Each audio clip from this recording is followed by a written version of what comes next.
Apple is known to be one of the most secretive companies in the world, while still being one of the most valuable companies out there. Apple has an estimated net worth of over $900 billion, and that's just around the brand name itself. Surely the company makes a huge amount just from sales, and according to statistics, over 1 billion iPhones alone have been sold between 2007 and 2017, with billions of dollars in estimated sales.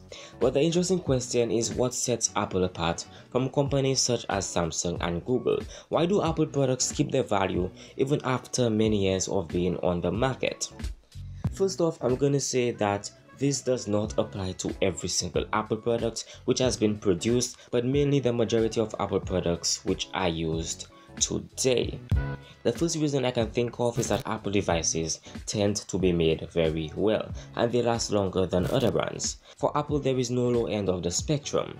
Apple never released tech for budget buyers or tech for people who want to have a simple device. They release devices with high performance specifications, great quality screens and tough builds. Even devices as far back as the iPhone 4 seem to be stable and strong today. The display quality is not horrendous, the system performance is not laggy, and the device in and of itself is well built. While other smartphone companies make many devices every year with weaker builds and with a smaller audience in mind, Apple rarely makes such decisions. In all honesty, Apple never makes those kinds of decisions. Where a prospective Apple customer may say that they want the device to have this or that and at a certain price, Apple says no, you're going to get this, that and that at this specific price. According to Steve Jobs, the customer does not really know what they want until you show it to them.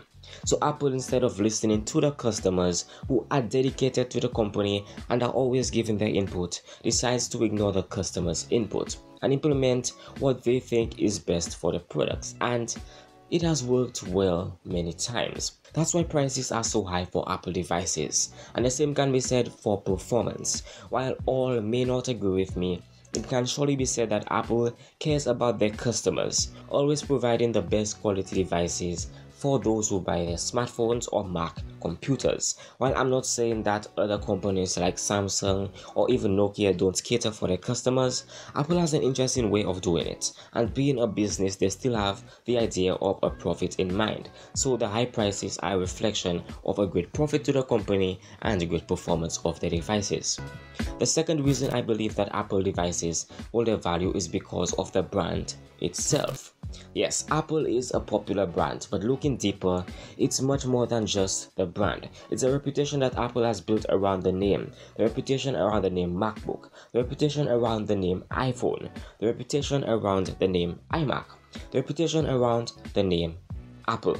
As I stated not too long ago, just a couple of minutes ago, Apple has an estimated net worth of over $900 billion. It is one of the most wealthy companies in the world and one of the most respected. And this point about the company's reputation directly ties into what I said in my previous point. The reputation is a product of their products. No pun intended here, but Apple has proved again and again that their products go to the extreme with the tech which is inside them. Think of it, with the new iMac Pro, do you really think the average tech consumer really needs over 128 gigabytes of RAM? Seriously? No, no one really needs that unless they do work which requires high performance systems. Apple has built a reputation around the company that shows they go beyond what is actually required. Again, here's an example of Apple showing the customers what the company thinks they need rather than just what they asked for. I'm pretty sure the average Apple consumer would have most likely just asked for a new iMac that has only about 32 or 64 gigabytes of RAM and maybe a terabyte of hard drive space, or even 2 terabytes. But Apple went beyond just that. They went all the way to 128 gigabytes. There's something about Apple that sets it apart from other tech manufacturers. The name itself has more to it than just what you see on the logo. Thirdly, I believe Apple devices hold their value because of their level of security. While I'm not saying that Apple devices are unhackable, I'm saying that Apple devices are much more secure than the likes of your average Android device or Windows computer. Apple has made precautions to keep their users' data secure and safe. They basically put your data in a safe, then put that in another safe, then put that in another safe, then lock it in an ultra secure vault. That's basically Apple.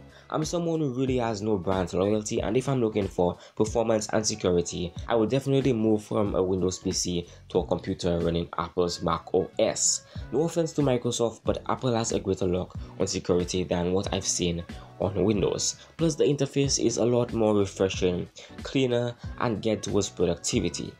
That's all for this point. Fourthly and finally, I want to talk about general competition.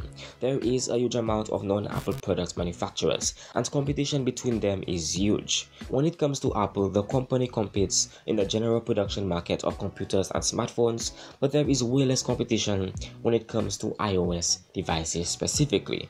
While we have a huge number of smartphones running Android, Apple is the only company which has a dedicated interface for their devices, an interface which has been patented and which only Apple has control over. They have control over what you don't see and what you do see. They have control over what gets updated and what does not. In the face of other companies like Samsung and LG, they can try to customize the look and feel of Android for their smartphones as much as they want, but they have no true real control on what updates come into the device. Huge updates are dependent on Google, updates such as Android Oreo and even the upcoming Android P. In Apple's case, the company has full control of both physical hardware changes and virtual software interface changes.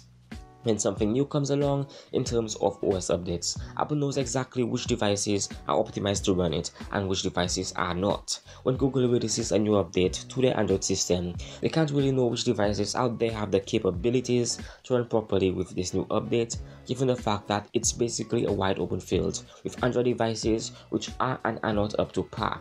With Android, things are a bit more scattered, and with iOS, everything is a bit more clustered together and organized. And this is where I end today's video. I hope it caused you to think a little bit more about why Apple does what it does, why the company has the reputation that it does. I'm not trying to persuade you to switch to iOS from Android, nor am I trying to make you switch to macOS from Windows, but I am stating facts and opinions on what I think about Apple devices. If you enjoyed this video, feel free to share it with your friends, leave a comment below with your thoughts, hit the like button and consider subscribing for more cool content every single week. If you've gotten this far into the video and are able to, I would appreciate it if you would check out this channel's Patreon and consider supporting this channel to help out with video production, making better content every single week. Thanks for paying attention, and I will be seeing you in the next video.